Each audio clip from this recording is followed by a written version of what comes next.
Nicole's first unsent message to James was dated March 14th, 3 days before she disappeared, and it started with an apology. James, if you're reading this, it means I couldn't come back, and I need you to know the truth about Lily. I need you to know everything. I'm sorry I couldn't tell you face to face. I'm sorry I couldn't be the woman you thought I were. I'm sorry for every lie I told and every truth I hid, and every night I laid next to you in bed, knowing that the life we were living wasn't what you thought it was. You deserved better. Lily deserves better. And the reason I'm writing this instead of saying it out loud is because if I say it out loud, I'll see your face. And if I see your face, I won't be able to leave. And if I don't leave, something terrible is going to happen to our daughter. James read that paragraph 3 times. Each time the words hit differently. The first time it was shock, pure electrical shock that made his brain feel like it was short-circuiting. The second time it was anger. White-hot, blinding anger that made him want to throw the phone across the room and punch a hole through the kitchen wall. The third time, it was fear. Cold, deep, ancient fear. The kind that doesn't live in your chest, it lives in your bones. Because Nicole didn't just say she lied, she said something terrible was going to happen to Lily, to her daughter. The person she loved more than oxygen, the person sleeping in Derek's truck right now with no idea that her entire existence had just become a question mark. He kept reading. He had to, even though every word felt like swallowing glass. The next several messages were written over the course of a few hours. Nicole had typed them in bursts. Some were long and detailed. Some were fragments, half-finished thoughts, like she kept starting and stopping, like the truth was so heavy she could only carry it a few sentences at a time before she had to set it down and catch her breath. She started at the beginning, her beginning, the parts of her life she never told James about, the parts she buried so deep she thought they'd never see daylight. Nicole grew up in Richmond, Virginia. James knew that much. What he didn't know was what happened in that house. Nicole's mother, Diane, was a quiet woman who worked as a nursing aide and went to church every Wednesday and Sunday and believed that prayer could fix anything, including a husband who came home angry more nights than he didn't. Nicole's father was a man named Robert, and Robert was the kind of man who kept his cruelty behind closed doors, the kind who smiled at neighbors and coached Little League and then went home and made her family feel like prisoners in their own house. He never hit them. That was the thing Nicole always struggled with when she tried to explain it to herself. He never hit them. He didn't have to. His words were enough. His presence was enough. The way he controlled every movement, every decision, every dollar, every conversation was enough. He didn't need fists. He had fear. And fear, when it's applied slowly and consistently over years, does things to a person that bruises never could. Nicole learned very early that the safest thing to do was disappear. Not physically, emotionally. She learned to make herself small, to not take up space, to read the temperature of a room before she entered it and adjust herself accordingly. Happy if he needed her happy, silent if he needed her silent, invisible when being seen was dangerous. She became a chameleon, a shapeshifter, a girl who could walk into any situation and become whatever that situation required because the alternative was punishment, not physical punishment, something worse, the withdrawal of safety, the removal of peace, the slow, suffocating understanding that if you step out of line, the air in this house will change, and it will stay changed until he decides you've earned the right to breathe normally again. She carried that training into adulthood. It's why she was so good at hiding. It's why she could sit across from James in a coffee shop and smile and laugh and be warm and present, while simultaneously concealing an entire universe of pain behind her eyes. She'd been practicing that performance her entire life. The only difference was that with James, she wasn't performing out of fear. She was performing out of love. She hid her past because she was terrified that if James knew the truth about where she came from, he would look at her differently. He would see the damage. He would see the cracks. He would realize that the woman he loved was held together with tape and willpower, and eventually he would leave the way everyone in her life eventually left. James paused when he read that part. His eyes burned, because he recognized that fear. He carried the same one.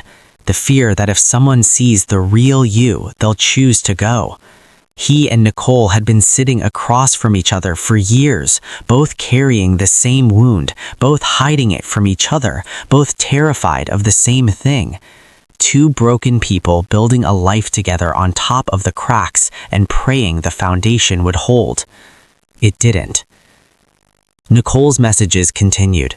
She wrote about leaving Richmond at 19, getting as far away from Robert as she could, moving to Norfolk first, then Raleigh, then Charlotte, always moving, always looking over her shoulder, not because Robert was following her, he wasn't, by then he'd moved on to controlling someone else, but the fear doesn't leave when the person does. That's what people who've never lived through it don't understand. The person can be 1,000 miles away and the fear still sits in your chest like a second heartbeat. You still check the door 3 times before you go to bed. You still flinch when someone raises their voice. You still scan every room for exits.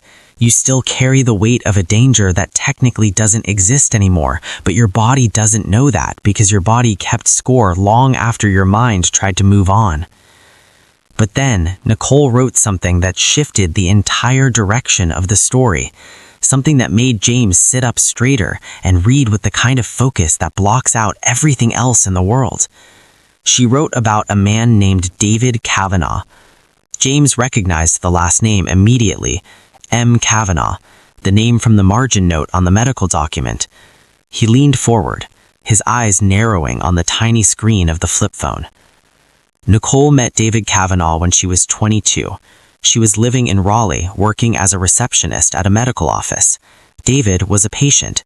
He was older, charming in a way that felt safe at first, attentive in a way that Nicole mistook for kindness, because when you grow up in a house where attention means danger, you don't always know what healthy attention looks like. You just know that someone is seeing you and it feels like sunlight after years of living in a basement. They started dating. It was intense from the beginning. David was wealthy, connected. He had a family with old money and long roots in North Carolina. He bought Nicole things she'd never had, took her places she'd never been, made her feel like she mattered in ways she'd never experienced, and Nicole fell into it like a drowning person falls into a lifeboat, desperately, gratefully, without asking where the boat was going. But David wasn't a lifeboat. He was a different kind of storm. It took Nicole almost a year to realize it. The signs were there from the beginning, but she'd been trained to ignore signs, trained to explain away red flags as her own overreaction. David was possessive, not in a dramatic movie way, in a quiet, systematic way that felt almost invisible until you were already trapped. He wanted to know where she was at all times. He wanted to know who she talked to. He monitored her phone. He showed up at her job unannounced and called it romantic. He slowly, methodically, patiently separated her from the few friends she'd made in Raleigh until he was the only person in her world. And then, once he was the only person in her world, he started to change. The charm faded. The warmth cooled. And what was left underneath was something Nicole recognized immediately: control. Different face, different name, different city, same prison. She tried to leave, twice. The first time, David found her at a bus station and convinced her to come back, not with anger, with tears, with promises, with the kind of emotional manipulation that makes you feel guilty for trying to save yourself. The second time, she made it as far as a women's shelter in Durham. She stayed for 3 days, and on the third night, she received a call from a number she didn't recognize. When she answered, a man's voice she'd never heard said, "David knows where you are. He's giving you until morning to come back." After that, things get complicated. She left the shelter that night, went back to David's apartment, and didn't try to leave again for 4 months. What happened during those 4 months, Nicole described in fragments, broken sentences, half-typed messages that trailed off into nothing. James could feel her struggling to write it, struggling to put words on things that words aren't big enough to hold.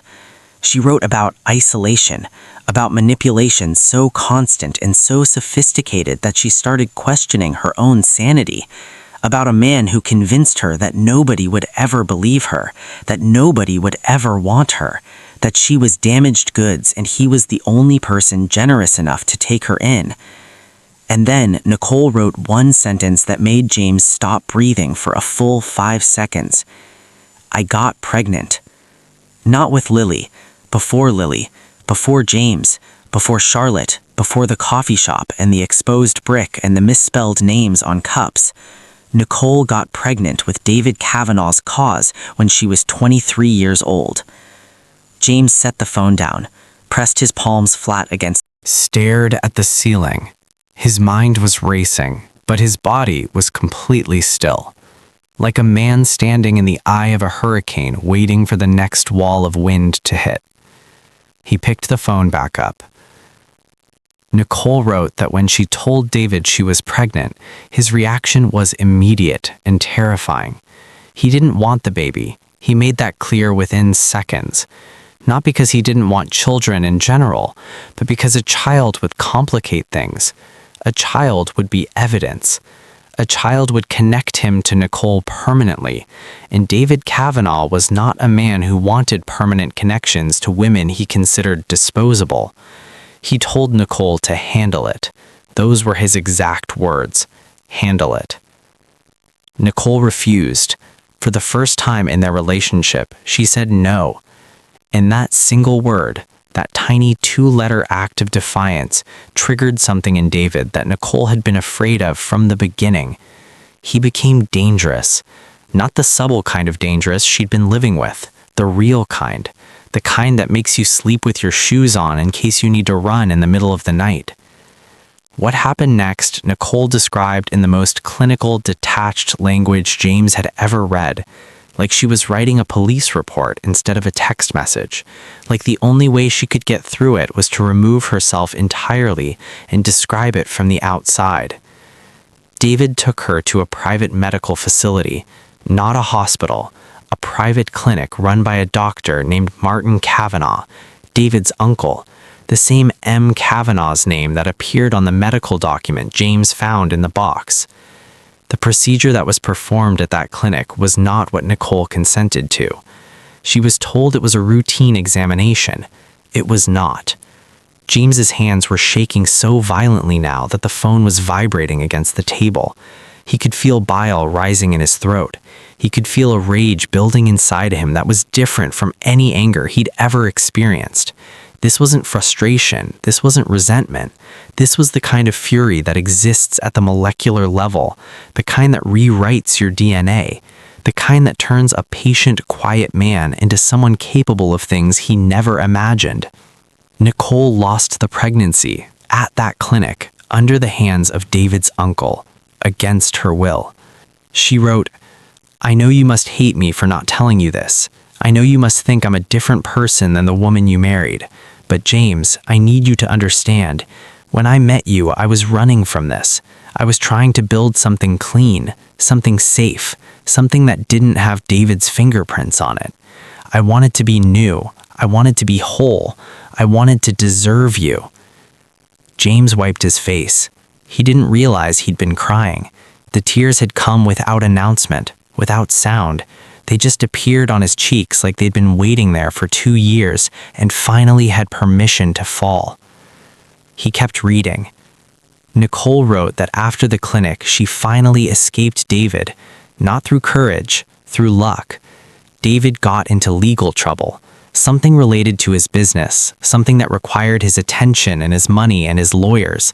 And while he was distracted, Nicole ran. This time, she didn't go to a bus station. She didn't go to a shelter.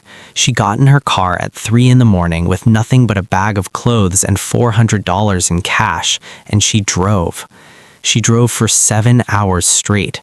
She ended up in Charlotte, a city she'd never been to, a city where David Kavanaugh had no connections and no reach and no ability to find her. Or so she thought. She rebuilt her life, got the job at the medical billing office, found an apartment, started sleeping through the night again for the first time in years. The fear was still there, always there, but it was quieter, manageable. She told herself it was over. David was in her past. The clinic was in her past. The baby she lost was in her past. And if she just kept moving forward, kept building, kept putting distance between herself and everything that happened in Raleigh, eventually the past would stay where she left it. And then she walked into a coffee shop and sat across from a man who was reading something on his laptop. And he looked up at her with the kindest eyes she'd ever seen, and everything she'd been running from suddenly felt very far away. James. Nicole wrote, "You made me feel safe, James. Real safe. Not the fake safe that David sold me. The kind of safe where I could close my eyes and actually fall asleep without worrying about what would happen when I woke up. You were the first person in my entire life who made me feel like I could stop running. And I wanted so badly to tell you everything. Every single day I wanted to tell you, but every single day I convinced myself that telling you would ruin it. That you would look at me and see the broken girl from Richmond instead of the woman you fell in love with. And I couldn't lose you. James, you were the only good thing I ever had." James closed his eyes, pressed the phone against his forehead, and sat there in his kitchen, listening to the clock tick and the refrigerator hum and his own ragged breathing filling the empty house. He thought about all the signs he'd missed, the phone calls she took in the other room, the way she checked the door of the coffee shop on their first meeting, the way she flinched once when he raised his voice during an argument about something stupid he couldn't even remember now, the way she looked at Lily in the hospital with tears that he thought were happy but were actually terrified. She wasn't afraid of motherhood. She was afraid of what motherhood would attract. She was afraid that having a child would make her visible again, findable, traceable, that somewhere out there David Kavanaugh would learn that the woman who ran from him now had a daughter, and that knowledge would bring him back into her life like a storm she thought she'd outrun. And she was right, because the next message Nicole wrote explained everything. The secretive phone calls, the locked phone, the Saturday disappearances, the night sitting in the living room in the dark, all of it. 6 months after Lily was born, Nicole received a message, not on her regular phone, on a number she thought she deleted years ago, a number that shouldn't have worked anymore, a number connected to a prepaid phone she used during her time with David. The message was from someone she didn't recognize, but the content told her exactly who sent it. "Congratulations on the baby girl. She looks just like you." 7 words. 7 words that destroyed the new life Nicole had spent years building. 7 words that told David knew. He knew about Charlotte. He knew about Lily. He knew what she looked like. He was watching. Nicole went into survival mode, the same mode she'd learned in Richmond, the same mode she'd perfected in Raleigh. She didn't tell James. She couldn't tell James, because James would want to fight. James would want to confront. James would want to go to the police and file reports and do all the rational things that rational people do when they're threatened. But Nicole knew something James didn't. She knew that David Kavanaugh didn't operate in the rational world. He operated in private clinics and family connections and phone calls from unknown numbers and men who show up at women's shelters with messages that make you leave in the middle of the night. Going to the police wouldn't stop David. It would provoke him, and Nicole was not going to provoke a man like that while her daughter slept in the next room. So she made a plan, a terrible, desperate, impossible plan. The kind of plan that only a mother running out of options could create. She would leave. She would take herself out of the equation. She would disappear so completely that David would have no reason to look at Charlotte anymore, no reason to watch the house, no reason to be interested in Lily, because David didn't care about Lily. David cared about Nicole. Lily was leverage, a pressure point, a way to control Nicole from a distance the way he'd always controlled her. But if Nicole was gone, if Nicole vanished, if Nicole ceased to exist in any traceable way, then Lily was just a little girl in a house with her father, unremarkable, unconnected, safe. Nicole would sacrifice her own presence in her daughter's life to protect her daughter's life. And James, the man who spent 2 years convincing himself that Nicole abandoned them, the man who sat in therapy and talked about patterns of abandonment, the man who compared Nicole to Curtis, who grouped them together in the same category of people who leave, who told himself that the lesson of his life was that people always go. He was wrong. Curtis left because he wanted to. Nicole left because she had to. And the difference between those two truths was the difference between a wound and a sacrifice. James turned off the water, dried his face, and sat back down and picked the phone again. Because there was more. There was so much more. And the thing Nicole wrote about next, the thing she called the truth about Lily, the real truth, the one hidden underneath all the other truths like a seed buried at the bottom of everything, that was still coming. And James could feel it, the way you feel a train approaching before you see it, the way the ground trembles, the way the air changes. He could feel it in his chest and his jaw and the backs of his hands. Something about Lily, something Nicole carried alone for years, something that was about to change the meaning of every moment James had ever shared with his daughter. He scrolled to the next message and kept reading. The next message was dated March 15th, 1 day before Nicole disappeared. She wrote it at 2:47 in the morning. James knew because the timestamp was right there on the screen like a fingerprint. 2:47 a.m. While he was sleeping, while Lily was sleeping, while the whole house was dark and quiet and safe. Nicole was sitting somewhere in that same house, typing words into a burner phone that would take 2 years to find their way to the person they were meant for. She started this message differently. No apology, no explanation, just a question. James, do you remember the night Lily was born? Do you remember what you said to me in the hospital when you held her for the first time? James did remember. He remembered it perfectly. He had looked at Nicole lying in that hospital bed, exhausted and glowing, and he had said, "We made something perfect." 4 words, simple, honest, the truest thing he'd ever said in his life.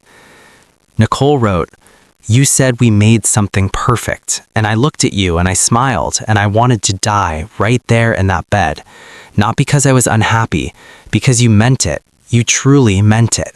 And I knew in that moment that I was going to have to carry a lie for the rest of my life or lose everything."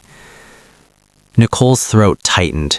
He could feel the air in the kitchen getting thinner, like the walls were slowly moving inward, like the house itself was holding its breath.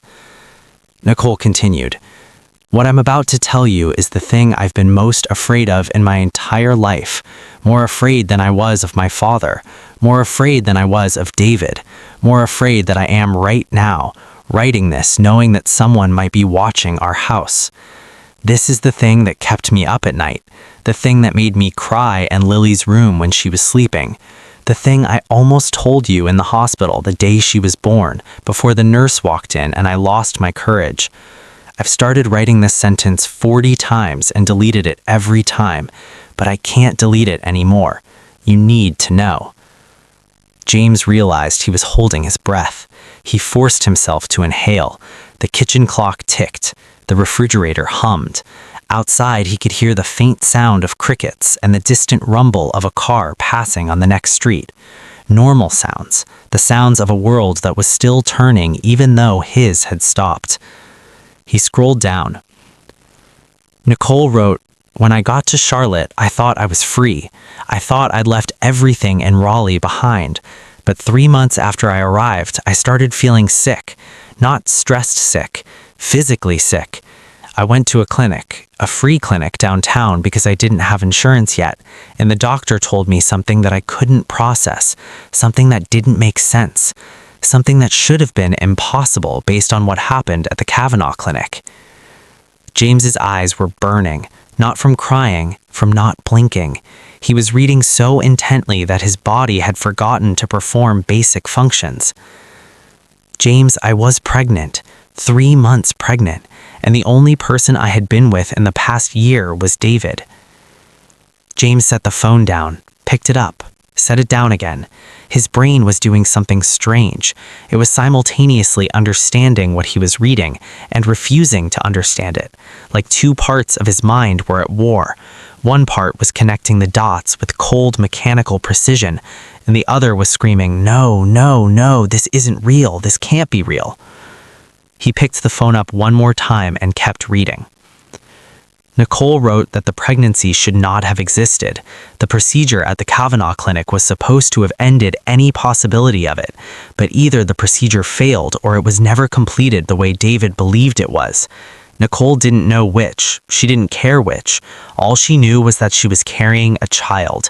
David's child, a child conceived during the darkest chapter of her life, a child connected to a man she was running from, a child whose existence, if discovered, would bring David Kavanaugh right back to her doorstep. I thought about ending it. I won't lie to you, James. I sat in the parking lot of that clinic and I thought about it for 2 hours. 2 hours of staring at the steering wheel trying to figure out what kind of life I could give this baby. I was alone. I was broke. I was hiding from a man who had people watching women's shelters for him. I had no family I could trust. My mother was dead. My father was the reason I ended up with men like David in the first place.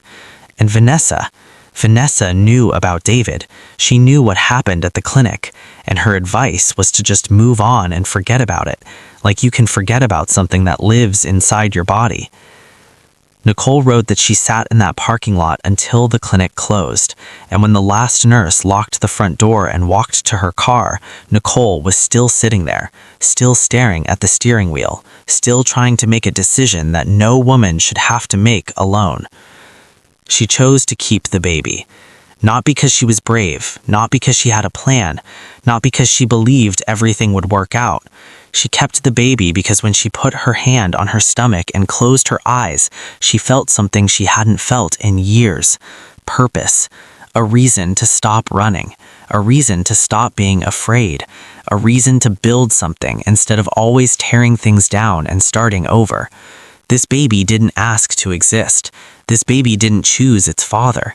This baby was innocent and small and growing inside a woman who had been treated like she was disposable her entire life.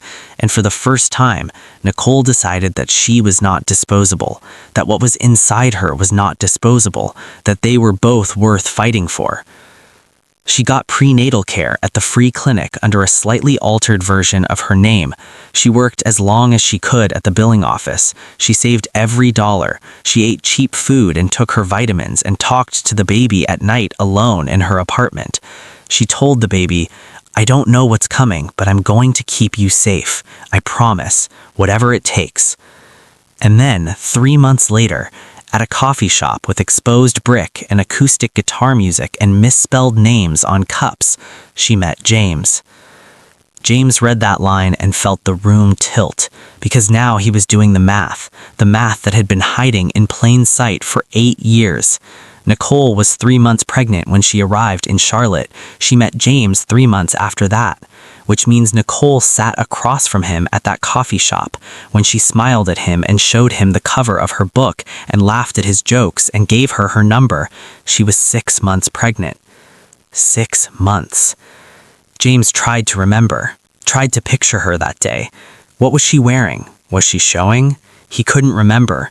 He remembered her eyes. He remembered her tired smile. He remembered the book cover, but he couldn't remember her body. Couldn't remember if there was a bump. Couldn't remember if she was wearing something loose, something that would hide what she was carrying. Because she was hiding it. She was hiding everything. From the very first moment they met, Nicole was already carrying a secret inside her body, literally. He kept reading. His hands numb now, his jaw clenched so tight his teeth ached. Nicole wrote, "She didn't plan to fall in love with James. She didn't plan to let him in. She sat at that coffee shop table thinking she was just have a normal interaction with a normal person and then go home and continue surviving alone. But James was different. James was the first man who ever made her feel like she could exhale, like she could stop holding her stomach in and her breath in and her past in and just exist. And that terrified her, because existing meant being seen, and being seen meant being known, and being known meant eventually having to explain. But she couldn't explain. Not yet. Maybe never ever. So she did what she'd been trained to do since childhood. She adapted. She became what the situation needed. She wore loose clothing. She talked about stress weight. She deflected questions about her body with jokes and subject changes. And James, beautiful, trusting, patient James, he didn't push. He gave her space. He gave her room. He gave her exactly what she needed to keep hiding in plain sight. They dated for 2 months, and during those 2 months, Nicole's body was changing in ways that were getting harder to conceal. She was running out of time, running out of fabric, running out of excuses. She knew she had to make a decision. Tell James the truth and risk losing him, or disappear again and have the baby alone. She chose a third option, one that she described in her messages as the most selfish thing she's ever done. She told James she was pregnant, but she told him it was his. James read that sentence and the phone slipped from his hands. It hit the kitchen table with a plastic clack that sounded like a gunshot in the silent house. He stared at it lying there on the table, screen still lit, words still visible, the sentence still sitting right there glowing in the dark like a bomb that had already detonated, but the shrapnel was still in the air, still spinning, still finding places to land. She told him it was his. Lily, his daughter, his whole world, the reason he woke up every morning, the reason he didn't fall apart when Nicole left, the reason he installed security cameras and checked locks and stood in hallways listening to her breathe. The little girl with the gap-toothed smile who asked if cats have belly buttons and drew pictures of animals with bows on their heads and called him daddy in a voice that made every broken thing inside him feel whole. She might not be his. James pressed his fists against his eyes so hard he saw white spots. His chest was heaving, not crying, something beyond crying, something that doesn't have a name. The sound a man makes when the ground he built his life on reveals itself to be nothing but air. He sat like that for a long time, fists against his eyes, breathing through his teeth, the clock ticking, the refrigerator humming, the world continuing as if nothing had changed when everything had changed. Everything. Eventually, he lowered his hands, opened his eyes, looked at the phone, and did the hardest thing he'd ever done in his life. He kept reading. Nicole's next message was the longest one. It was written in a style that felt different from the others, less fragmented, more deliberate, like she'd composed it in her head for years and was finally letting it out word by word with the precision of someone diffusing a bomb. James, I need you to hear me, really hear me. Not as the woman who lied to you, not as the woman who left, but as someone who loves that little girl more than she loves herself, more than she loves you, more than she loves being alive. I don't know if Lily is yours biologically. I don't know. The timing was close enough that it could go either way. I was with David before I left Raleigh. I was with you within weeks of arriving in Charlotte. The dates overlap. The math is inconclusive. I never got a test because I was afraid of the answer. Afraid that if the answer was David, then everything I built with you would be destroyed. And afraid that if the answer was you, then I'd have to explain why there was ever a question in the first place. So I chose silence. I chose the version of the truth that let us be a family. I chose to look you in the eye and tell you this is your daughter, and watch your face light up, and know that I might be giving you the greatest gift of your life on a foundation made of sand. And every single day since then, I lived with that choice. Every time you held her, every time you sang to her, every time you fell asleep on the couch with her on your chest, Every time you said, "She has my eyes," and I smiled and agreed even though I didn't know it was true. Every moment was beautiful, and every moment was haunted by the thing I couldn't say.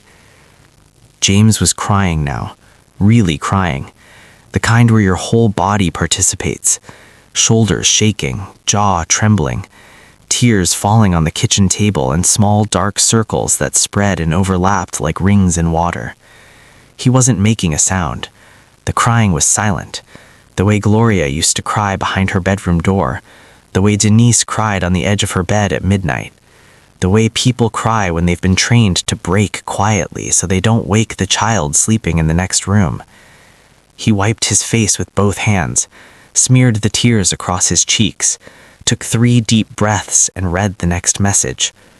"But James, listen to me, please. Biology doesn't make a father. You know that better than anyone. Curtis shared your DNA and he walked out the door when you were 4 years old. He gave you his blood, but he never gave you his time. He never gave you his presence. He never showed up. You showed up. Every single day for the last 8 years, you showed up for that little girl. You braided her hair when you didn't know how and watched YouTube tutorials at midnight to get better at it. You learned to cook meals she liked because she was a picky eater and you didn't want her going to school hungry. You sat in tiny chairs at parent-teacher conferences surrounded by mothers who looked at you like you didn't belong, and you stayed anyway because your daughter's education mattered more than your comfort. You held her when she had nightmares. You held her when she had a fever. You held her when she cried for me and you didn't have answers, and all you could do was be there. You didn't just show up, James. You became everything. Mother, father, safety, home. You became her entire world. A DNA test doesn't change that. Nothing changes that. Not biology, not David Kavanaugh, not me, not the truth. You are Lily's father. You are. Not because of a chromosome, because of every single day you chose her when you could have walked away. You are not Curtis. You never were. James dropped the phone on the table, put his head in his hands, and wept. Not for himself, not for Nicole, for the little girl sleeping in Derek's truck who had no idea that her entire origin story was being rewritten in a kitchen she ate cereal in every morning, for the innocence she still had, for the trust she still carried, for the way she looked at James every single day like he was the most reliable thing in the universe. And he was. God help him, he was. But the ground underneath that reliability had just been split open by a secret that was 8 years old. And the question James couldn't stop asking himself through the tears and the shaking and the silent breaking was this: does it matter? Does it matter if she's not his biologically? Does it change the way her hand feels in his? Does it change the sound of her voice saying "Daddy"? Does it erase the 730 nights he tucked her in?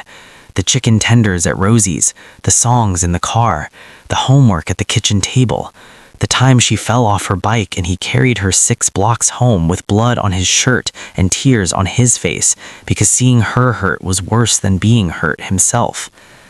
Does biology undo love? He didn't know. He didn't know anything right now.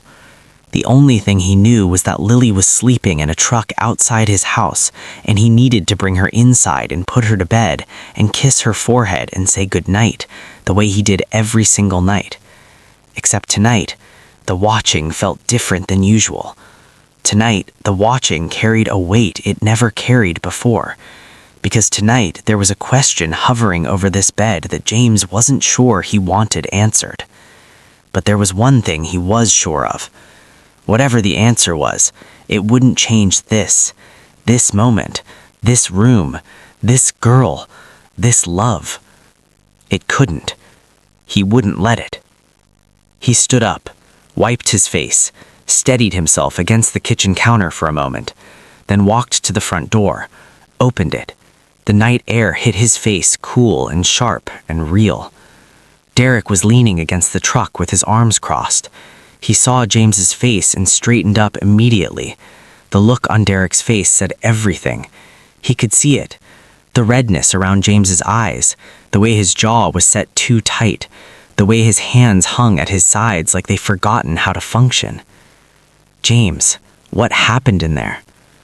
James looked at Derek, his best friend, the man who showed up without asking questions, the man who assembled a bed and brought groceries and sat on a porch in silence because that's what brothers do. James opened his mouth, then closed it, then opened it again. I'll tell you everything, but first I need to put my daughter to bed. My daughter. He said it deliberately, not defensively, not desperately, deliberately, like he was planting a flag in the ground, like he was drawing a line that no secret and no test and no ghost of the past was going to cross. He opened the back door of Derek's truck. Lily was still asleep, peanutless, her head tilted, her mouth open, her small chest rising and falling with the rhythm of a child who trusts the world enough to close her eyes in it. James unbuckled her booster seat carefully, slid his hands under her, lifted her. She stirred slightly. Her arms came up automatically and wrapped around James's neck the way they'd done 1,000 times before. Muscle memory, trust memory, the kind of memory that lives in the body, not the brain.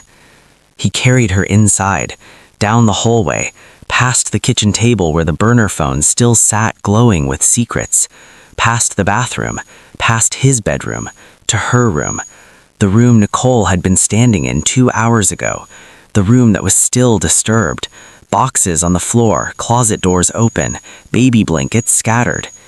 James stepped over all of it. He laid Lily down on her bed, pulled the covers up, looked around for Peanut and found the stuffed elephant on the floor where Nicole must have set it down. He picked it up, tucked it under her arm.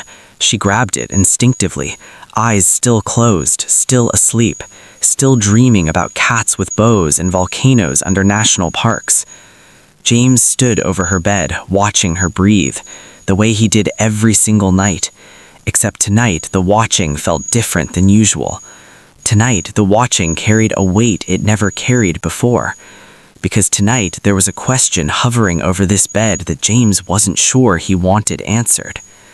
But there was one thing he was sure of. Whatever the answer was, it wouldn't change this moment, this room, this girl, this love. It couldn't. He wouldn't let it. He leaned down, kissed Lily's forehead, whispered, "Good night, baby," stood up straight, walked out of the room and pulled the door to where it was almost closed but not quite, open just enough, the way she liked it, because closed doors made her feel like she was in a box. Then he went back to the kitchen, sat down at the table and picked up the phone again, because there was still more. Nicole's messages didn't end with the confession about Lily's paternity. They continued, and what came next wasn't about the past anymore. It was about the present. It was about why Nicole came back tonight. It was about a danger that wasn't hypothetical anymore. It was about David Kavanaugh. And he was closer than James ever imagined. Nicole's next message was written differently than all the others. The handwriting of it, the texture. Every message before this one had been emotional, raw, full of confessions and apologies, and the kind of vulnerability that strips a person down to their bones. But this message was clinical, sharp, urgent. Like a switch had flipped inside Nicole, and the woman pouring her heart out was replaced by a woman giving tactical instructions, a woman in survival mode, a woman who had done this before and knew exactly how bad things could get when David Kavanaugh decided he wanted something. James, I need you to read this next part carefully, not as my husband, not as a man who's angry with me. Read it as Lily's father, because what I'm about to tell you is not about us anymore. It's about her safety. James sat up straighter, his back pressed against the hard wood of the kitchen chair.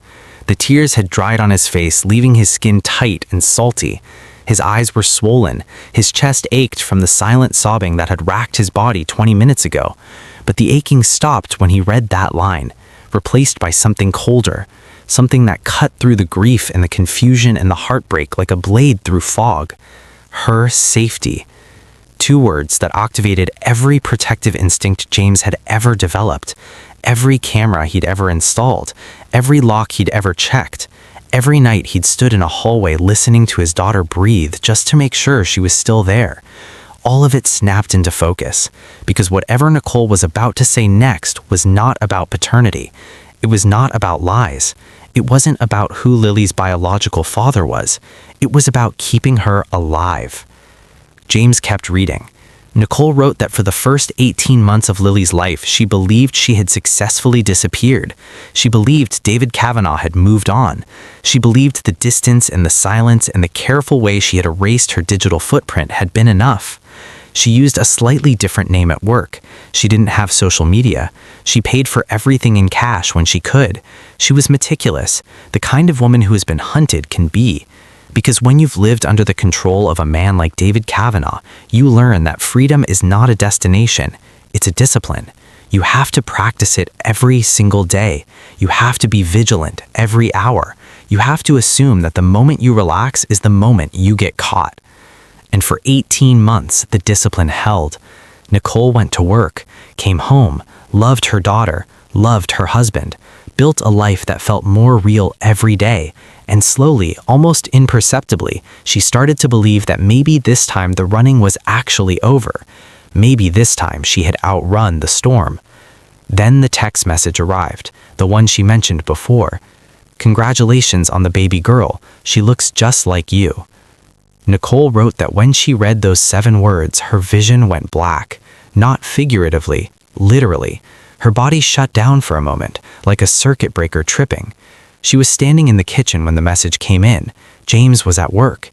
Lily was napping in her crib, and Nicole stood there holding a phone that had just told her that the monster she'd been running from knew exactly where she was, knew she had a daughter, knew what that daughter looked like.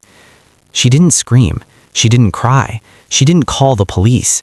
She did something that might seem strange to people who have never been in a situation like this. She cleaned the kitchen. She wiped down the counters. She loaded the dishwasher. She swept the floor. And while her hands moved mechanically through the motions of domestic normalcy, her mind was calculating, processing, building a plan the way a general builds a battle strategy when the enemy is already at the gates. Nicole wrote, "I know that sounds crazy. I know normal people would call 911, but you have to understand, James. I tried the normal way before. I tried the shelter. I tried running. I tried hiding. And every single time, David found me. Not because he's smarter than me, because he has resources I don't have, money I don't have, people I don't have. David Kavanaugh comes from a family that owns things, properties, businesses, people. His uncle runs a private medical clinic that performed a procedure on me against my consent, and nobody ever asked a single question about it. That's the kind of power we're talking about. The kind of power that doesn't care about restraining orders or police reports. The kind that operates above the system because the system was built for people like him." James felt something tighten in his gut. Not fear exactly, recognition. The recognition that everything Nicole was describing was a world he knew existed but never personally touched. A world where money and connections and family name could bend reality, could make problems disappear, could make people disappear. He worked in security. He understood systems. He understood how easy it was to find someone when you had the right tools and the right motivation, and David Kavanaugh had both. Nicole continued. She wrote about the weeks following the text message, how she started receiving more, not frequently, sporadically, unpredictably. Sometimes weeks would pass with nothing, then a message would arrive that proved David or someone working for him was still watching. "Lily's getting big. Nice dress at the grocery store Tuesday. James seems like a good guy. Hope he stays that way."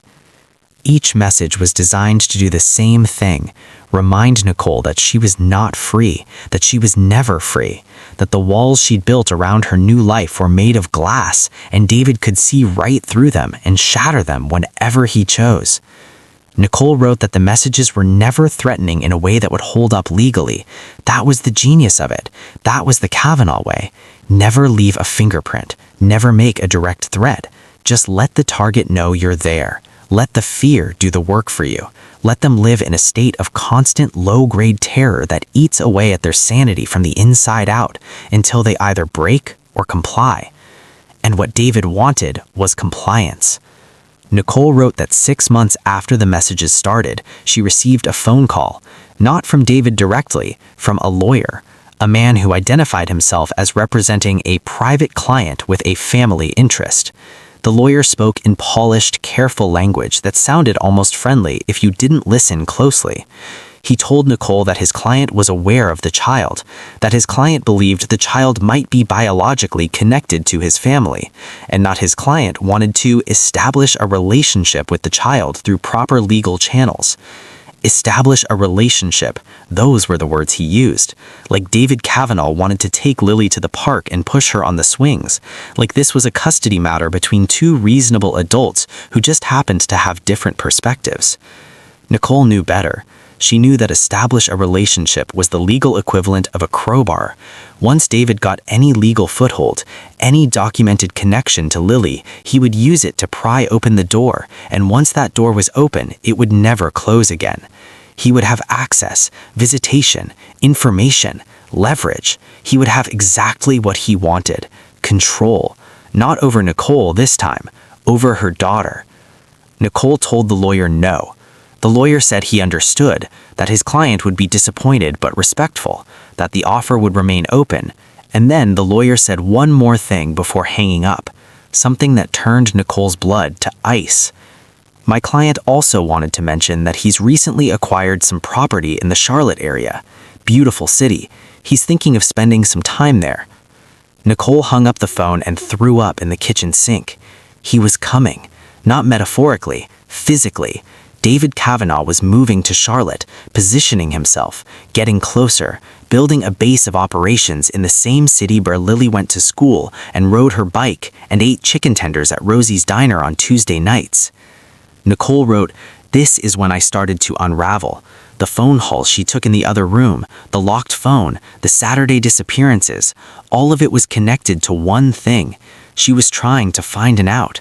Consulting lawyers under a fake name, researching restraining orders she knew wouldn't work, visiting women's advocacy organizations that gave her sympathy and pamphlets but couldn't give her the one thing she needed, safety, real safety, the kind that doesn't depend on a piece of paper filed in a courthouse." She wrote about the nights James found her sitting in the living room in the dark. She wasn't staring at nothing. She was thinking, running scenarios in her head. If she told James, what would he do? James would confront David. James was that kind of man, the kind who stands up, the kind who faces things head on, and normally that would be a strength, but against David Kavanaugh, it would be a death sentence.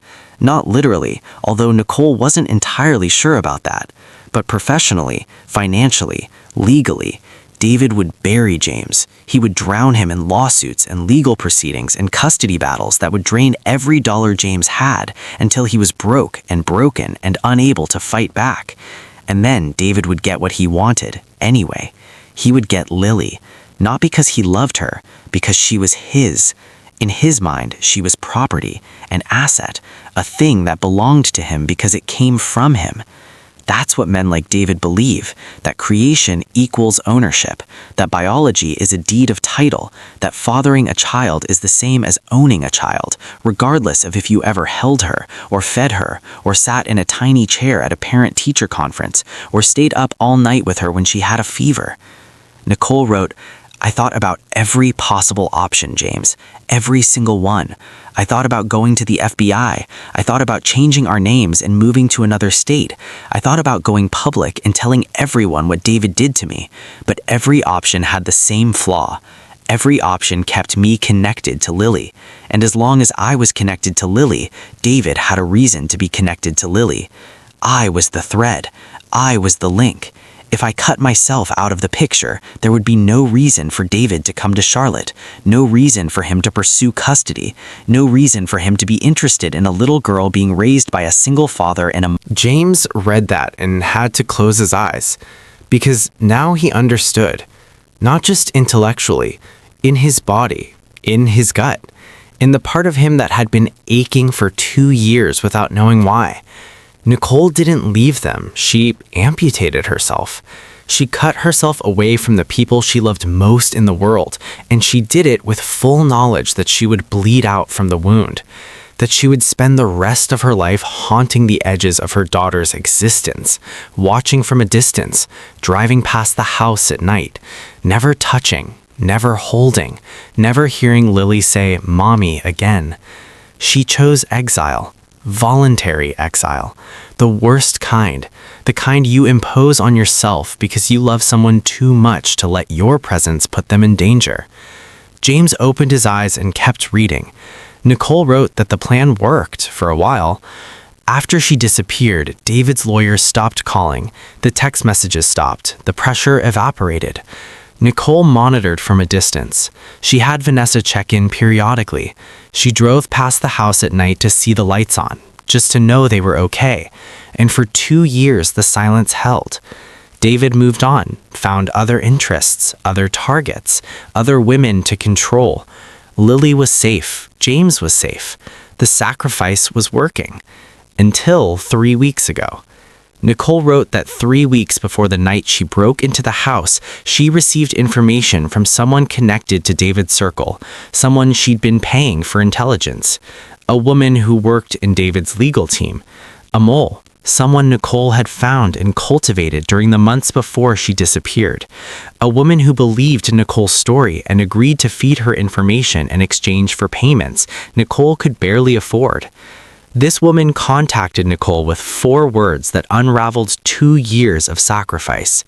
He's looking for Lily. David Kavanaugh had recently hired a new private investigator, someone better, someone more aggressive, someone who was specifically tasked with locating the child born to Nicole Davis in Charlotte, North Carolina. The investigator had already pulled public records, school enrollment data, medical records. The investigator was building a file that would eventually lead to a custody petition, a legal claim, a knock on David's door carrying documents that would drag Lily into a courtroom and put her future in the hands of a judge who would have to decide between a single father with a modest income and a Kavanaugh with generational wealth and an army of lawyers. Nicole wrote, and that's when I knew. I knew the sacrifice wasn't enough. I knew that disappearing wasn't enough. David wasn't looking for me anymore. He was looking for Lily directly. And those documents in that box in her closet are the only things that could stop him. James looked up from the phone, looked across the kitchen at the brown box sitting on the counter where he'd placed it earlier. The documents, the medical records from the Kavanaugh clinic, the letter, the photograph. He'd looked at them before and they made no sense. Now they were starting to take shape, like a puzzle assembling itself in real time. Nicole explained. The medical records from the Kavanaugh clinic documented what was done to her, the procedure she didn't consent to. The records were supposed to be destroyed. David's uncle Martin Kavanaugh ran a tight operation. No paper trails, no evidence. But Nicole got copies. She didn't explain how. She just wrote, I got them. That's all that matters. And they prove what happened to me in that clinic. They prove that David's family has a documented history of violating women's medical rights. They prove that David is not a safe person to be around any child, let alone his own. The letter, the threatening letter James found in the box, was sent to Nicole by someone in David's circle during her time in Raleigh. It proved that David used intimidation, coercion, threats. It was evidence of a pattern that any family court judge would have to take seriously if it was presented properly. And the photograph of the little girl. Nicole wrote that the girl in the photograph was not Lily. It was another child. A child connected to David from a previous relationship, a relationship that ended the same way Nicole's did, with the woman disappearing, with the child being left behind, with David's family using their resources to take custody and then erasing the mother from the child's life entirely. The photograph was proof that this was not an isolated incident. This was a pattern, a Kavanaugh pattern. Find a vulnerable woman, control her, father a child, discard the woman, claim the child. Nicole wrote, "Those documents are Lily's armor, James.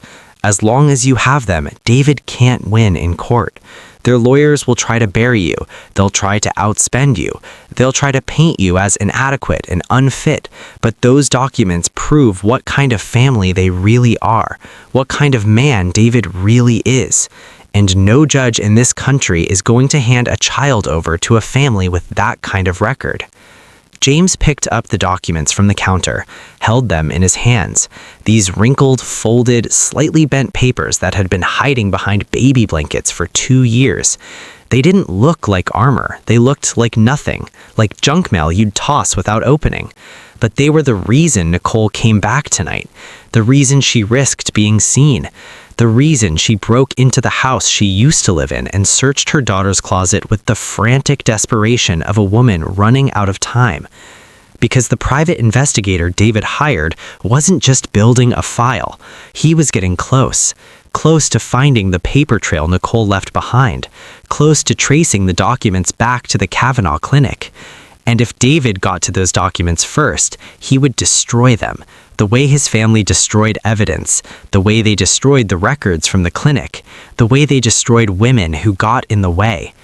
Nicole came back to get the documents before David's people could find them. She came back to make sure the armor stayed intact. But she didn't get them. She didn't have time. Something interrupted her. Maybe the security notification alerted her phone. Maybe she heard something outside. Maybe the fear that had been chasing her for years finally caught up and she ran before she could finish what she came to do.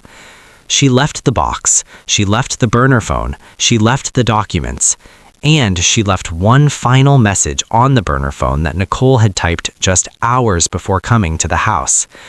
"James, if you find this before I can come back, please listen to me. Take the documents, take Lily, and call Margaret. She'll know what to do. Her number is in this phone under M. Do not call the police. Do not confront David. Do not try to handle this alone. Call Margaret. She's the only person who can help you now." Margaret, the letter M, the contact James had seen in the phone earlier. The woman James hadn't called yet because he'd been too consumed by the messages to think about next steps. James set down the phone, picked up the documents, scrolled to the contact labeled M, hovered his thumb over the call button. It was 11:47 p.m. Late, too late to be calling a stranger, too late to be starting a war, too late for any of this. But David Kavanaugh wasn't waiting until morning. His investigator wasn't waiting until morning. The machinery that was coming for Lily was already moving, already grinding, already getting closer. James pressed call. The line rang 4 times. 5, 6. He almost hung up. And then a voice answered. An older woman's voice, cautious, measured. The voice of someone who answers late-night calls from unknown numbers because she's been expecting one for a long time. "Hello?" James took a breath. "My name is James Whitefield. I think you know my wife. I found the phone, I read the messages, and I need your help." The line was quiet for 3 seconds. Then Margaret spoke, and her first words told James that everything was about to change again. "James, thank God. I've been waiting for this call, but we need to move quickly because David already knows she went back to the house and he's not going to wait." Margaret talked fast, not panicked fast. The kind of fast that comes from someone who has been preparing for a specific moment, and now that the moment has arrived, there is no time for small talk or introductions or the polite, careful dance that strangers usually do when they first meet. She spoke like a woman who had been holding her breath underwater for 2 years, and the phone call from James was the surface. "James, listen to me.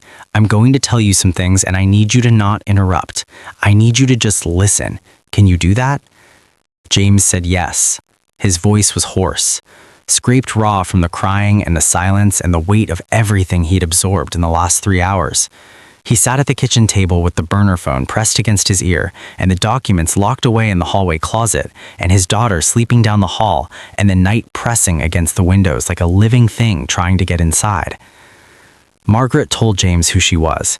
She was a retired family court advocate, spent 31 years working in the North Carolina court system, specializing in cases involving domestic coercion and parental rights disputes.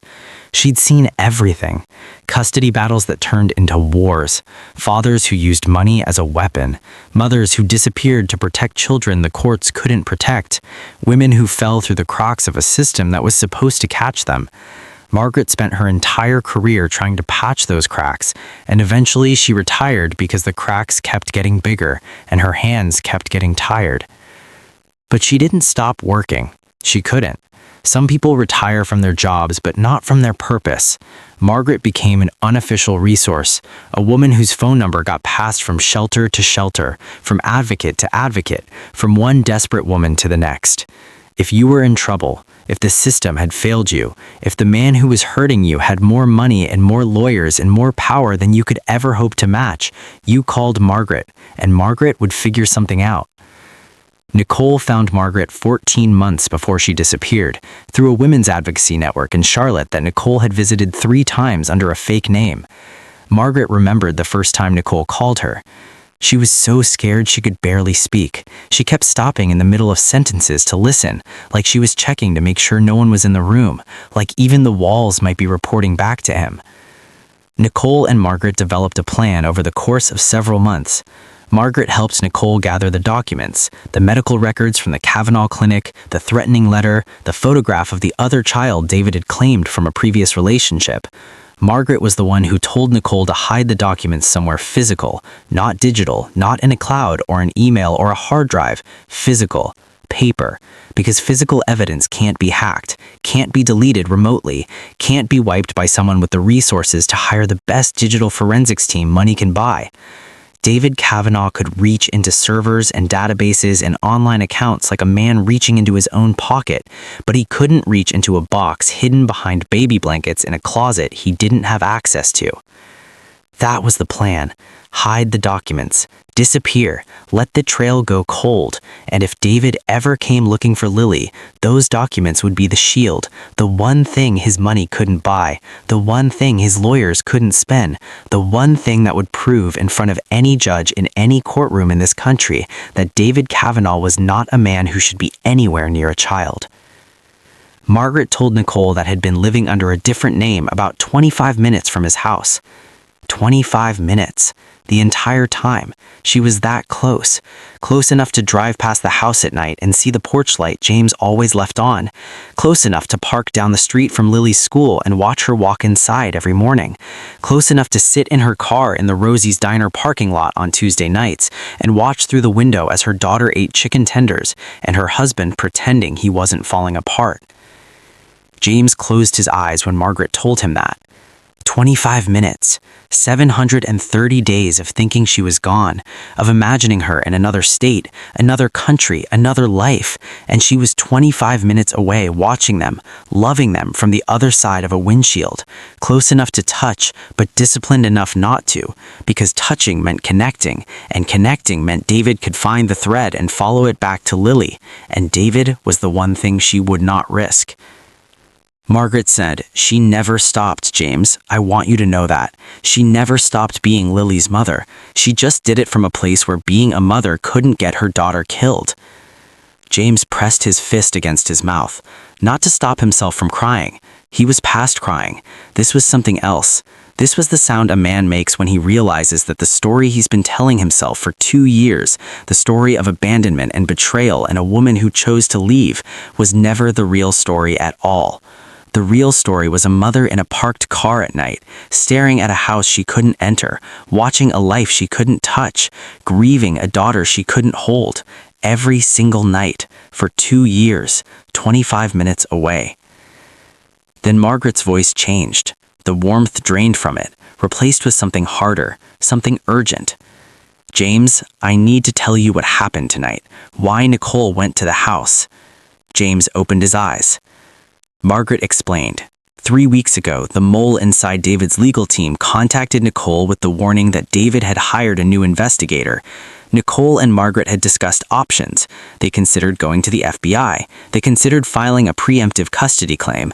They considered going public with the documents. But every option required time, legal preparation, strategic positioning, and time was the one thing they didn't have because David's investigator was already pulling records, already mapping connections, already getting close to discovering that Nicole had hidden documents related to the Kavanaugh clinic somewhere in Charlotte. Then 2 days ago, the mole sent another message, shorter this time, more alarming. The investigator found the house. He's been watching it for 3 days. He knows Nicole hid something there. David wants it retrieved before any legal proceedings begin. Nicole panicked. For 2 years, she had maintained perfect discipline, perfect distance, perfect silence. But hearing that someone had been watching her daughter's house for 3 days shattered that discipline like a rock through a window. She couldn't wait for lawyers. She couldn't wait for Margaret's plan to unfold. She needed those documents out of that house before David's people got to them first.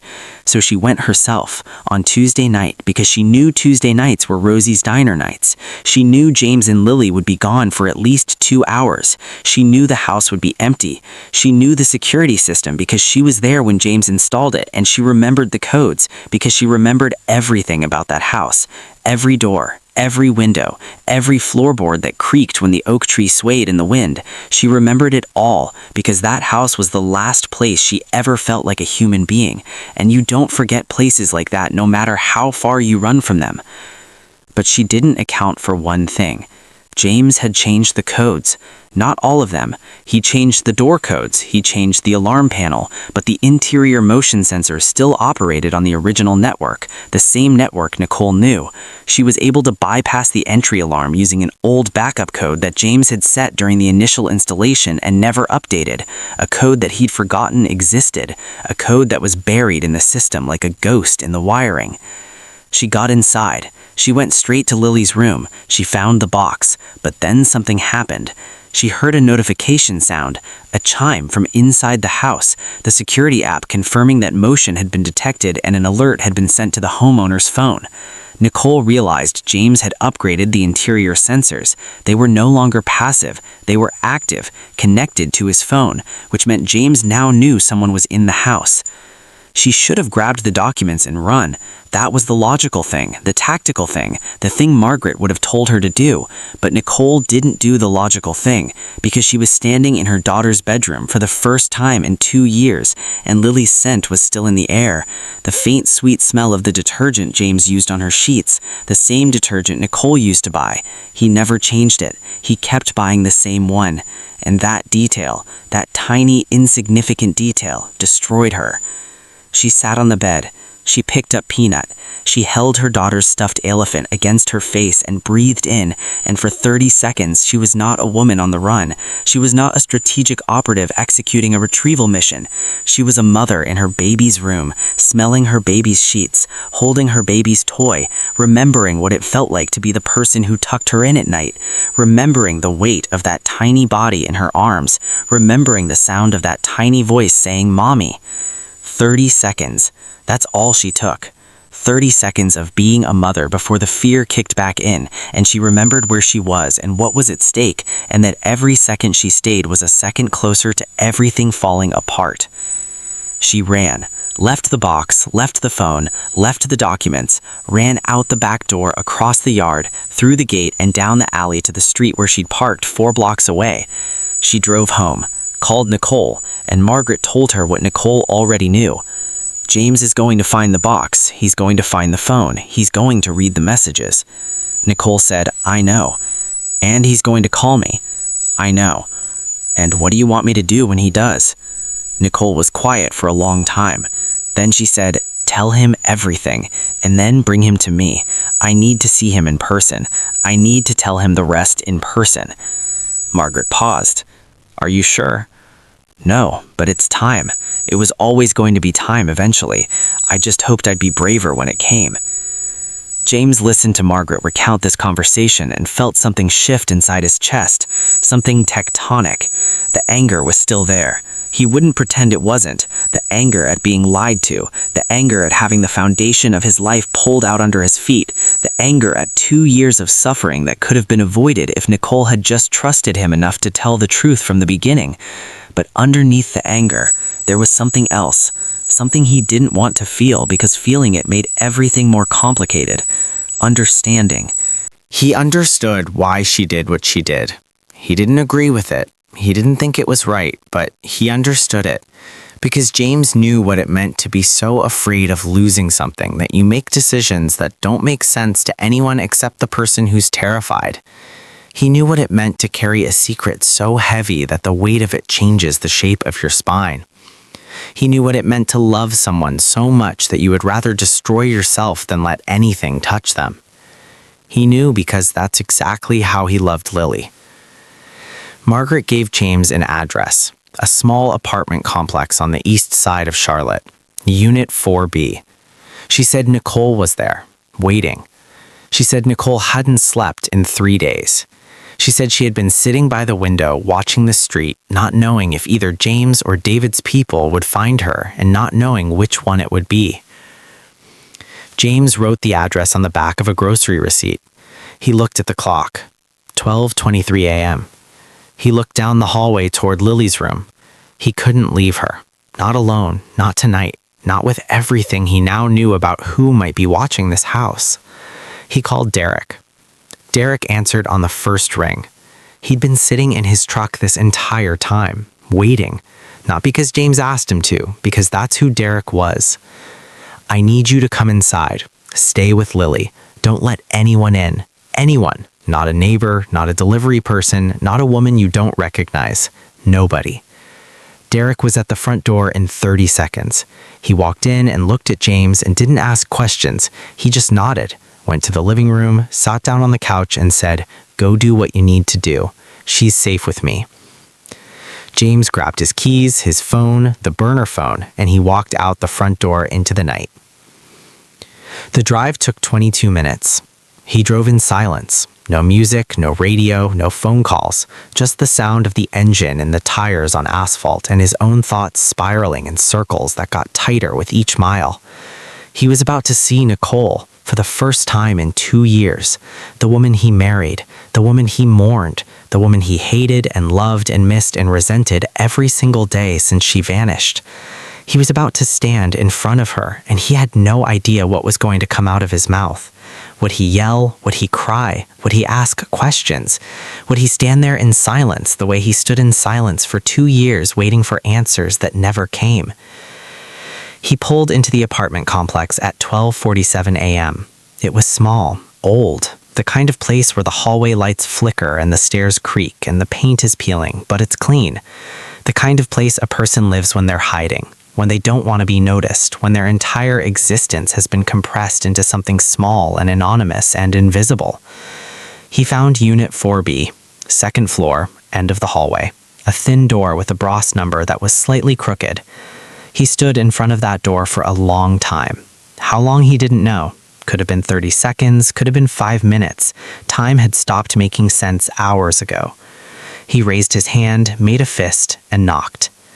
3 knocks, slow, deliberate, the sound of a man who was done waiting.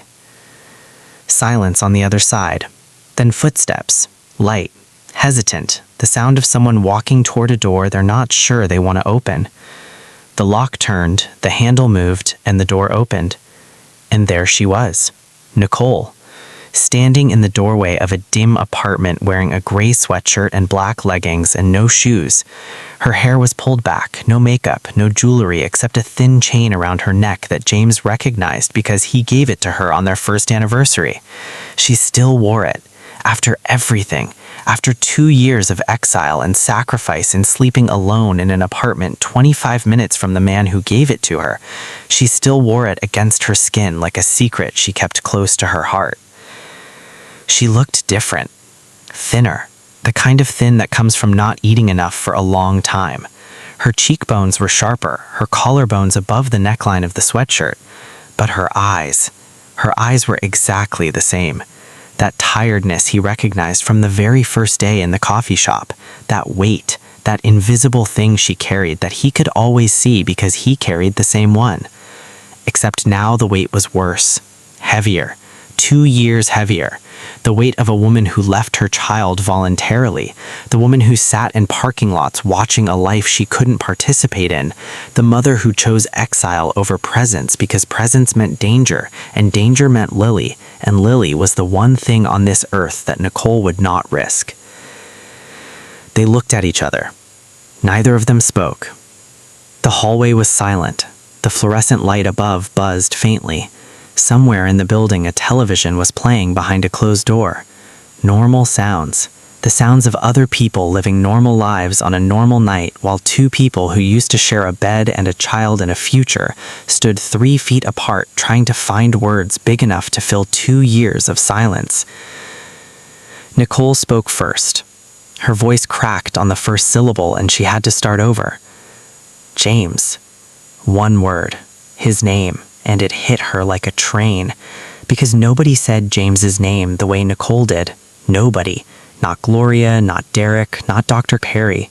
Nobody in the world pronounced those 5 letters with the specific combination of tenderness and sorrow and longing that Nicole packed into them.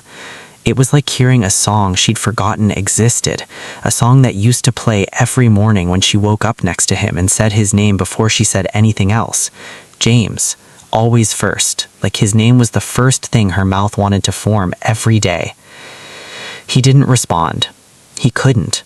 His throat had closed, his jaw was locked, his eyes were burning, and his hands were trembling at his sides, and he was standing in a hallway in a cheap apartment building at 1 a.m, looking at the ghost he'd been chasing for 2 years, and he couldn't say a single word.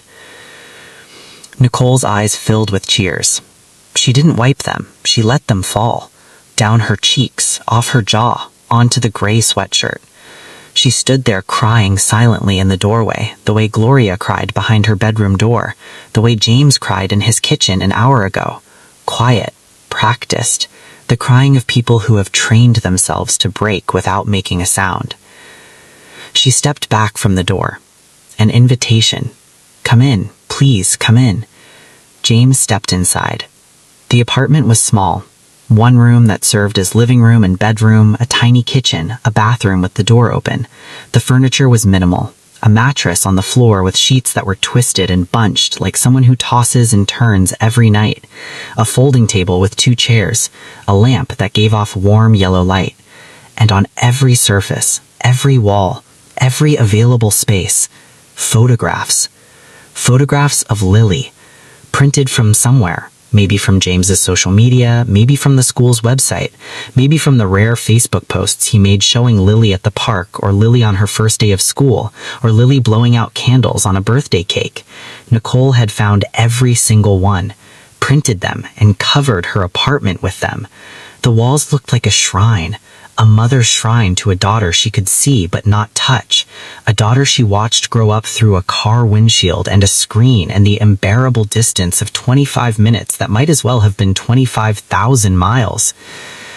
James looked at the photographs and his knees almost gave out, because now he saw it, not just the sacrifice, the suffering, the daily, relentless, excruciating suffering of a woman who loved her child and chose to walk away, who woke up every morning in this small apartment surrounded by pictures of a little girl who was growing up without her, who probably sat at the folding table and ate dinner alone while James and Lily sat at Rosie's eating chicken tenders, who probably heard children laughing in the apartment complex and felt her chest cave in every single time she heard that sound. This wasn't abandonment. This was amputation, self-inflicted, without anesthesia, every single day for 2 years. Nicole stood near the kitchen counter, arms wrapped around herself, shoulders drawn in, making herself small, the way she learned to do as a child in Richmond, the way she did when Robert's mood shifted, the way she did when David's warmth disappeared. She was bracing herself. For James's anger, for his accusations, for the explosion she'd been expecting for 2 years. But James didn't explode. He looked at her, looked at the photographs on the walls, looked at the thin chain around her neck, and he said the first words he'd spoken to his wife in 732 days. She asked about you. Nicole's face crumbled, not slowly, instantly, like a building being demolished from the inside. Her hand went to her mouth, her knees bent. She caught herself on the counter and stayed upright, but barely. Her whole body was shaking. She asks about me? Her voice was barely a whisper. Every week, sometimes every day. She asks where you went. She asks if you're coming back. She asks if you still love her. Nicole slid down the counter until she was sitting on the floor, her back against the cabinet. Her hands pressed against her face, and she broke. Completely. Not the quiet, careful crying from the doorway. This was the real thing. The ugly, devastating kind that comes from a place so deep that it doesn't have a name. The kind that makes your whole body convulse. The kind that sounds like an animal in pain. She sat on that kitchen floor and she cried for her daughter like a woman who's been holding it in for 732 days and her body simply cannot hold it anymore. James stood there, watching her, and he felt something he didn't expect. He felt his anger dissolving, not disappearing, not evaporating, dissolving, like salt in water. Still there, still present, but no longer solid, no longer sharp enough to cut with. Because the woman sitting on the floor in front of him was not the villain he'd been carrying in his head for 2 years. She was not Curtis. She was not a person who left because she wanted to. She was a mother who cut out her own heart to save her child, and the wound had been bleeding every single day since, and nobody was there to stop it. He walked over, slowly, and he did something that surprised both of them. He sat down on the floor next to her, not touching, not holding, just sitting, side by side on a kitchen floor in a cheap apartment at 1 a.m. The same way they used to sit on the couch on Sunday mornings, drinking coffee. The same way they sat in the hospital room after Lily was born. Side by side. 2 people who shared a child and a history and a wound that neither of them knew how to heal. Nicole's crying slowed. Her breathing steadied. She wiped her face with the sleeve of her sweatshirt. And then she turned to James and said the words she'd been carrying since the day Lily was born.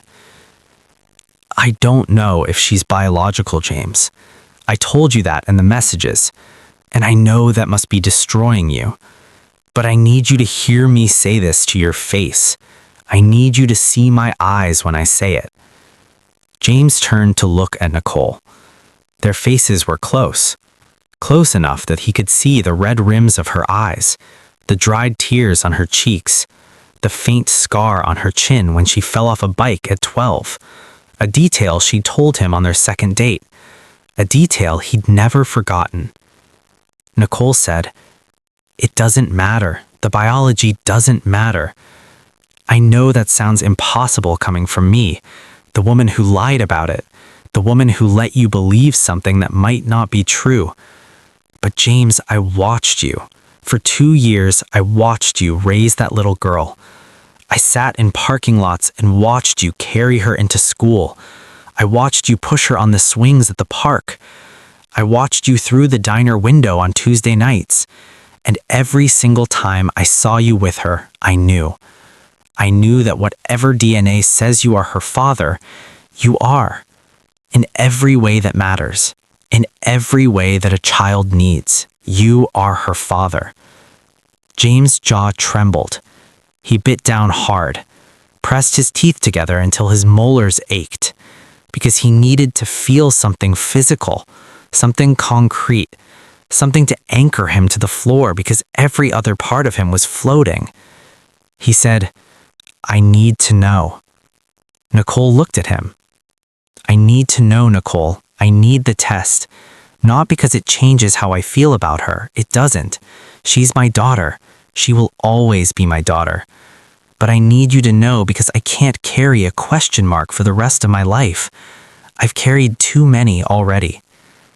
Nicole nodded. Slowly. Okay. And I need you to tell me everything about David. Everything. No more messages, no more burner phones, no more hiding. You tell me face to face right now what we're dealing with." Nicole took a breath. And then she talked. Not in fragments, not in half-finished thoughts. In full, complete, devastating detail. She told James everything Margaret told him, and more. She told him about the investigator watching the house. She told him about the lawyer's phone call. She told him about the mole inside David's legal team. She told him that David's motivation wasn't love, it was legacy. The Kavanaugh family measured their worth in bloodlines, in heirs, in children who carried the name. David didn't want Lily because he wanted to be her father. He wanted Lily because he wanted to own what was his, the same way he owned properties, the same way he owned businesses, the same way he believed he owned Nicole. James listened, and as he listened, something crystallized inside him. Something that had been forming since he sat at the kitchen table reading those messages. Something that had been building since he saw Nicole on the security camera, since he found the box, since he read the words, "The truth about Lily."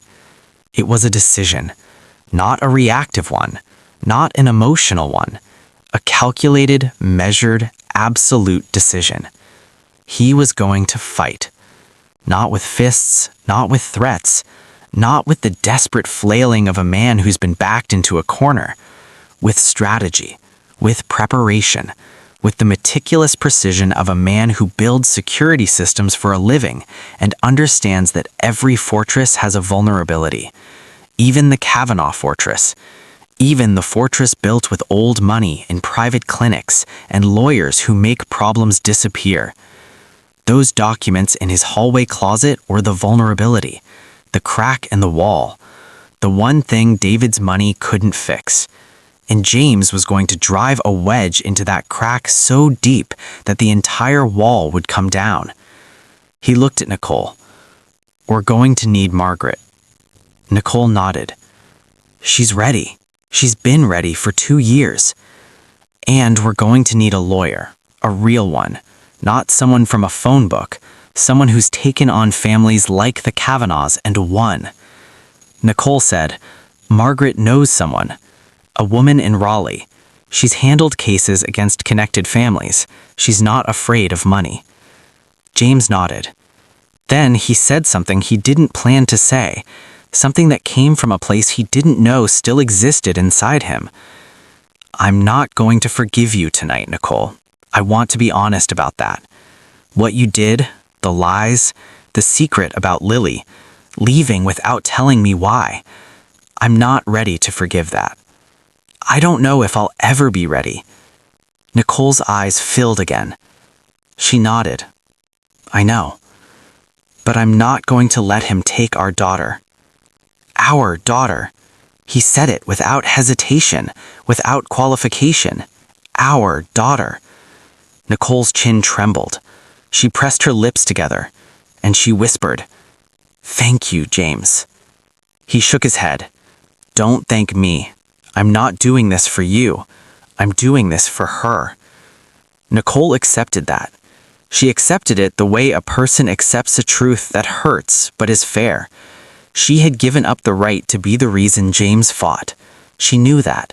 She'd known it from the moment she walked out the front door 2 years ago. But hearing him say he would fight for Lily, hearing him say, "our daughter," that was enough. That was more than she deserved, and she knew it. And she was grateful for it in the quiet, devastating way that people are grateful when they receive grace they haven't earned. They sat on that kitchen floor for a long time, not talking, not touching, just sitting in the wreckage of everything they used to be and trying to figure out what they could still build. Not as husband and wife, that bridge was burned. Maybe not forever, but for now, for this night. They weren't partners, they weren't lovers, they weren't even friends. They were parents. 2 flawed, broken, terrified parents sitting on a kitchen floor at 2 in the morning with photographs of their daughter covering the walls and a monster circling outside and a fight ahead of them that would test everything they had. but they were in it together. For the first time in 2 years, they were in the same room, facing the same direction, looking at the same enemy. And that was a start. James stood up, extended his hand. Nicole looked at it, took it. He pulled her to her feet. They stood facing each other, close, not intimate, just close, the way two soldiers stand before a battle, aware of each other, aware of what's coming, aware that they might not win. James said, "I need to get back to Lily." Nicole nodded. "Go. I'll call Margaret in the morning. We'll set up a meeting with the lawyer." James turned toward the door, stopped, turned back. "Nicole." "Yeah?" "She sleeps with Peanut every night. She tucks him under the covers and says goodnight to him before she says goodnight to me, every single night. She never stopped." Nicole's face broke one more time. She pressed her hand against her chest, against the thin chain, against the necklace James gave her on our first anniversary. And she nodded, because she couldn't speak, because some truths are so tender that words would only bruise them. James walked out, down the hallway, down the stairs, into the night. He got in his car, started the engine, and drove 25 minutes back to the house where his daughter was sleeping. 25 minutes. That's all it ever was. 25 minutes. Between a father and a mother.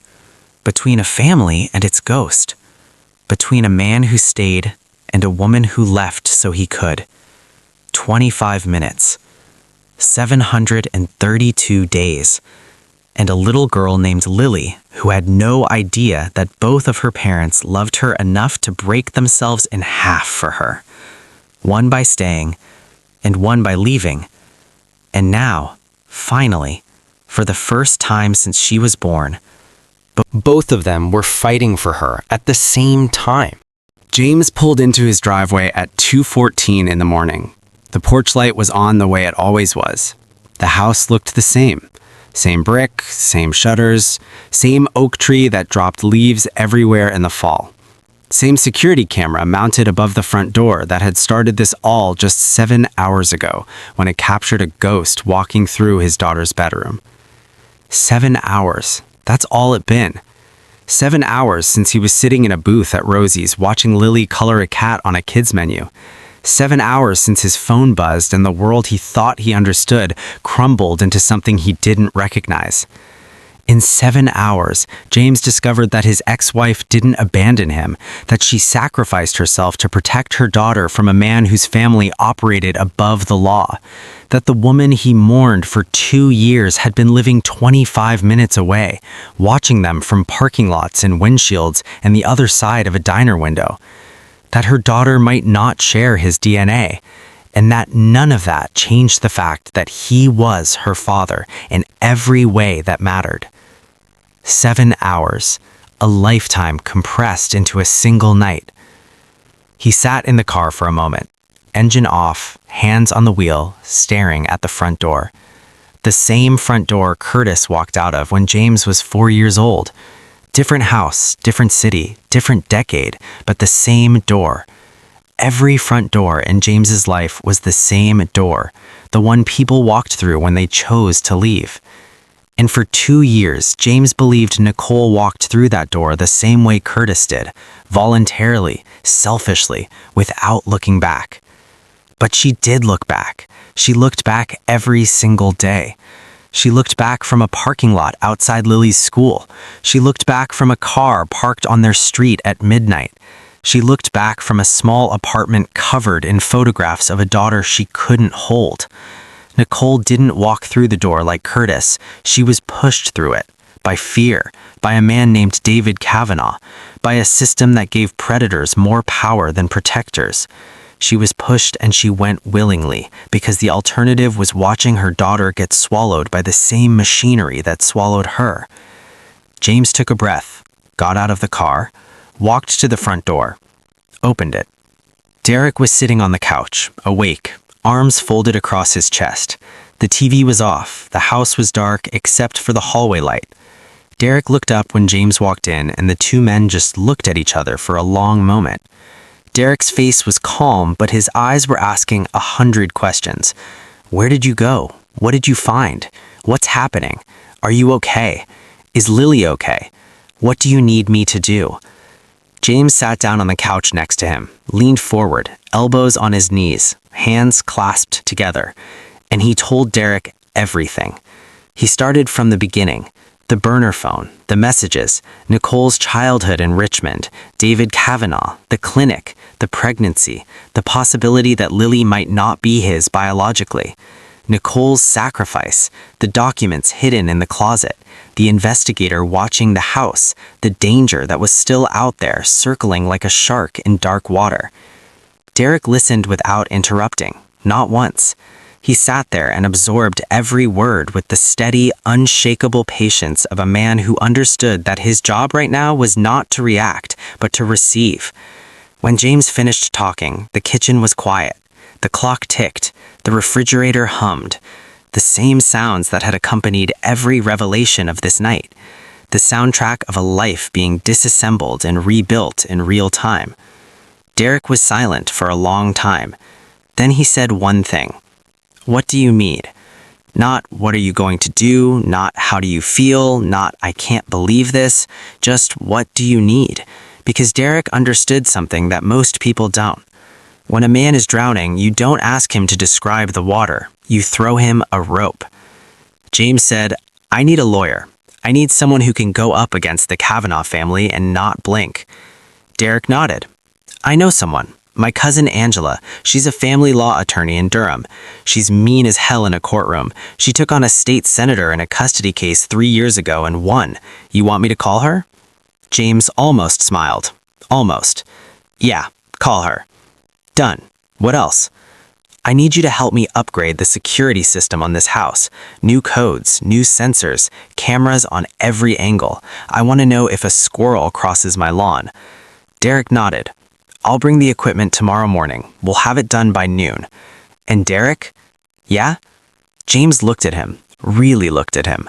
The way you look at someone when you want them to understand that what you're about to say is not casual, not a figure of speech, not something you say because the moment calls for it. Thank you for being here tonight, for not asking questions, for sitting in your truck for 3 hours because I asked you to, for being the one person in my life who never left. Derek's jaw tightened. His eyes got glassy for half a second before he blinked it away. He reached over and put his hand on James's shoulder, squeezed once, hard, the way men communicate when words aren't enough but silence isn't right either. You're my brother, James. That's not going to change because your life got complicated. James nodded, and for the first time in 7 hours, he felt something that wasn't fear or anger or confusion or grief. He felt held, not by arms, by loyalty, by presence, by the simple, irreplaceable gift of a person who shows up and stays. Derek left a few minutes later. James locked the door behind him, checked every window, checked every camera feed on his phone, checked the motion sensors, checked the locks twice, 3 times, his security training merging with his parental paranoia into a ritual that would become his nightly routine for the foreseeable future. Then he walked down the hallway, past the linen closet where the fireproof lockbox held the documents that could save his daughter's future, past the bathroom, past his own bedroom where the bed was still made and Nicole's side of the closet was still empty and probably always would be, to Lily's room. He pushed the door open, slowly, quietly, the way he did every single night. She was asleep, exactly the way he'd left her.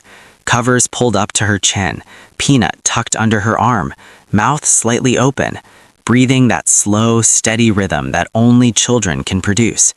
The breathing of a person who trusts the world completely, who doesn't know about Kavanaugh investigators or burner phones or medical records hidden behind baby blankets, who doesn't know that her mother was in this very room a few hours ago crying into her stuffed elephant, who doesn't know that the man standing over her bed right now just learned that the blood in her veins might not match the blood in his. He stood there, watching her breathe, the way he did every night. But tonight, the watching was different. Tonight, the watching carried the full weight of everything he now knew. And the question was there, hovering over the bed like smoke. The question Nicole put in his head. The question that would sit in his chest until he got a test result that gave him an answer he wasn't sure he wanted. Is she mine? He let the question sit there. Didn't fight it. Didn't push it away. Didn't try to answer it with logic or emotion or prayer. He just let it exist. Let it float in the dark room alongside the glow of the crescent moon nightlight and the sound of his daughter breathing. And then, slowly, without effort, without decision, without even really thinking about it, the question dissolved. Not because he answered it, because a different truth rose from underneath it and replaced it. A truth that was older and deeper than any question a DNA test could resolve. He was there. He was there when she was born. He was there when she took her first steps. He was there when she said her first word, which was Dada, not Mama. And he cried in the kitchen when she said it because no sound in the history of the world had ever meant more. He was there for every fever, every nightmare, every scraped knee, every bedtime story, every Tuesday night at Rosie's, every whispered goodnight, every morning, every evening, every single day. He was there. Curtis wasn't, David Kavanaugh wasn't, but James was. James was always there. And that's the answer. Not to whether she was biologically his, but to whether he was her father. He was. He is. He always would be. Because fatherhood is not a test result. Fatherhood is not a chromosome. Fatherhood is not a document filed in a courthouse or a name printed on a birth certificate or a bloodline traced through generations of last names and family trees. Fatherhood is showing up. Fatherhood is the man who stands in the hallway at midnight listening to his daughter breathe. Fatherhood is choosing to stay when everything in the world gives you permission to leave. And James chose. Every day, for 8 years, he chose. Not because it was easy, not because he had it figured out, not because he never doubted himself or questioned his worth or lay awake at 3 a.m. wondering if he was enough. He chose because love is not a feeling. Love is a decision. And James made that decision 8 years ago in a hospital room when he held a screaming baby girl for the first time and felt something click into place inside his chest, like a key turning in a lock that had been waiting his whole life to be opened. He reached down, adjusted the covers, tucked Peanut a little closer under Lily's arm, and whispered, "Good night, baby. Dottie's here. Dottie's not going anywhere." The same words he said every night. But tonight, they meant something different. Tonight, they were a vow, a battle cry disguised as a lullaby, a promise made not just to Lily. He walked out of the room, left the door open just enough, the way she liked it. The next 6 months were the hardest of James' life, and considering what his life had already included, that was saying something. Margaret set up a meeting with the lawyer, Angela Chen, Derek's cousin from Durham. Angela was exactly what Derek described. Sharp, relentless. The kind of attorney who wore reading glasses and spoke softly and then eviscerated opposing counsel with a precision that left courtrooms in stunned silence. She reviewed the documents from the Kavanaugh clinic. She reviewed the threatening letter. She reviewed the photograph of the other child David had claimed and then abandoned. The testimony of 3 women who had been contacted by Margaret over the years. 3 women who had their own stories about the Kavanaugh family. 3 women who had been too afraid to come forward until someone gave them a reason to believe they wouldn't be destroyed for speaking. Angela filed a counterpetition, not just for dismissal, for a restraining order, for a formal investigation into the Kavanaugh clinic, for a court declaration that David Kavanaugh posed a documented threat to the welfare of any child in his custody. The Kavanaugh lawyers were not used to this. They were used to winning by default, used to overwhelming opponents with money and motions and delays until the other side simply couldn't afford to keep fighting. But Angela Chen didn't back down. Margaret didn't back down. Nicole didn't back down. And James, the IT guy from Detroit, who installed security cameras and packed school lunches and tucked his daughter in every night with a stuffed elephant named Peanut, and chicken tenders on Tuesday nights, and a front door with a porch light that was always on. James Whitfield did not back down. The case never went to trial. David Kavanaugh withdrew the petition 4 months after it was filed. His lawyers released a statement saying his client had reconsidered his position and wished to pursue private resolution. Translation: the documents were real, the evidence was damning, and for the first time in his life, David Kavanaugh encountered a wall he couldn't buy his way through. The investigation into the Kavanaugh clinic was referred to state authorities. Margaret made sure of that. Whatever happened next was out of their hands, but the door had been opened. And once a door like that opens, it doesn't close easily. James got the DNA test. He and Nicole agreed that knowing was better than wondering. The test was done quietly, through a private lab. The results came back on a Thursday afternoon. James was at work when the email notification appeared on his phone. He stared at it for 11 minutes before opening it. 11 minutes of sitting at his desk with his hand on the mouse and his heart in his throat and the entire trajectory of his identity hanging on a lab report. He opened it.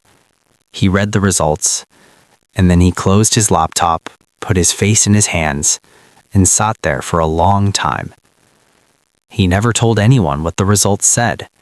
Not Derek, not Gloria, not Margaret, not Nicole. When Nicole asked him weeks later, he looked at her and said, "It doesn't matter." She searched his face for a clue, for a tell, for something in his eyes that would reveal what the paper said. But James's face was steady, calm, resolved. "James, it doesn't matter, Nicole. She's my daughter." And that was the end of it, the last time the subject was ever raised. The test results went into the fireproof lockbox in the hallway closet, next to the medical records, next to the deed to the house, next to Gloria's social security card. Filed away, locked, sealed. Not because James was hiding from the truth, but because the truth he chose was bigger than anything a lab could print on a piece of paper. Nicole began the slow, careful process of re-entering Lily's life. Not all at once, not overnight, under the guidance of a family therapist who specialized in reunification after parental absence. It started with letters, then phone calls, then supervised visits at the therapist's office where Lily sat on a couch between James and a woman she barely remembered and tried to understand why her mother went away and why she came back.